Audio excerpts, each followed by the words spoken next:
it's just all right. So typical example would be you said about the percentages, yeah.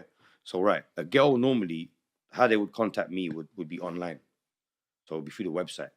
Yeah, they'll be searching on like say if you're a girl, you want to make some peas, you're online doing some research, you come across a website at the top that says boom, whatever agency, English escorts, Asian escorts, work Is available. being an escort, is that legal? Yeah, yeah. As long as you pay tax.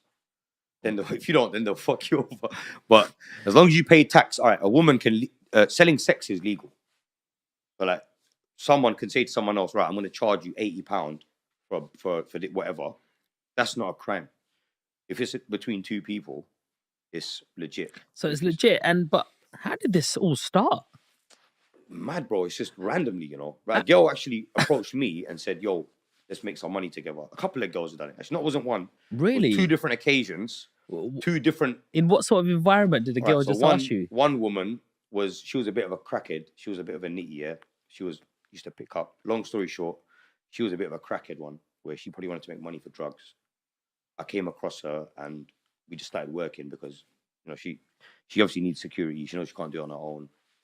I had the drugs. She was like, I might as well work with this guy. And I was just feeding her drugs basically to work. So that was one scenario which lasted probably 2 weeks or maybe a month at tops, yeah. And it was an opportunity, yeah. And I kind of made some money and just left it. And then a few months later, someone that was actually renting a property from me and working there, she had a problem that obviously she couldn't deal with. Someone was coming there and basically robbing her, beating her up, you get me?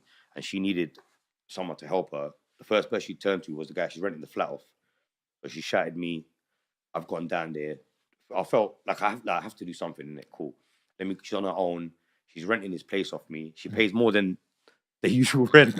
I'm getting good rental yield. Yeah. I need to protect She was paying me double rent, fam. You get me? Obviously, at that point, I wasn't involved in any business. I just know, right, the flat was £1,500 a week. That was the rent. Yeah, Queensway. It was a nice flat, 3-bedroom, nice apartment, like Bayswater, you know them sides, yeah? 15 bills a week, yeah. I was charging her like 2.5 a week or something like that. Wow. So it was a lot of money. She was probably making like 2 to 4 grand a day, minimum. Boy. Minimum, bro. Like before I met her. So obviously someone's come there a couple of times, roughed her up, took her money off her. She's independent, bear in mind, innit? She's a young girl, she's independent. The guy's come there, violated. She's who's she gonna call, bro? She's not gonna tell her family that she was working as a prosy and someone beat her up. You know what I'm trying to say? She can't really, even if she had a boyfriend, she probably wouldn't tell him because she's trying to be low key with it. Not like nowadays, you got bitches on OnlyFans, you got their boyfriends bashing over their videos, you know what I mean?